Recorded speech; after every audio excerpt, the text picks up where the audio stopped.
Ό,τι έχει συμβεί και ό,τι καλό έχει συμβεί τέλος πάντων έχει γίνει λόγω consistency. Καθαρά. 100%. Είναι τρομακτικά δύσκολο. Εντάξει, παίζει ρόλο λίγο και η ποιότητα βέβαια. Μα το consistency δεν πρέπει να σε 3 χρόνια ο ίδιος κάθε μέρα. Να είσαι λίγο καλύτερος, φτιάξει λίγο τον ήχο, Ναι. φτιάξει λίγο την εικόνα, φτιάξει λίγο το content.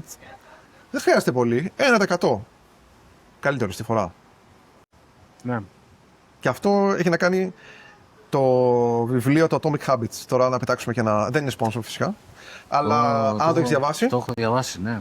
Και είναι πολύ Αυτό λέει εκεί μέσα. 1% καλύτερο στη φορά. Σε επηρέασε αυτό, Πάρα πολύ. Ήταν για μένα. Μπορεί να σου φαίνεται πολύ απλό σαν λογική.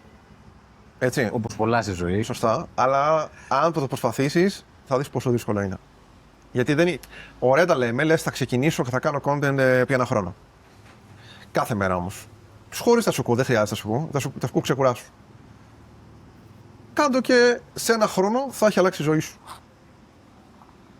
Προς το καλύτερο.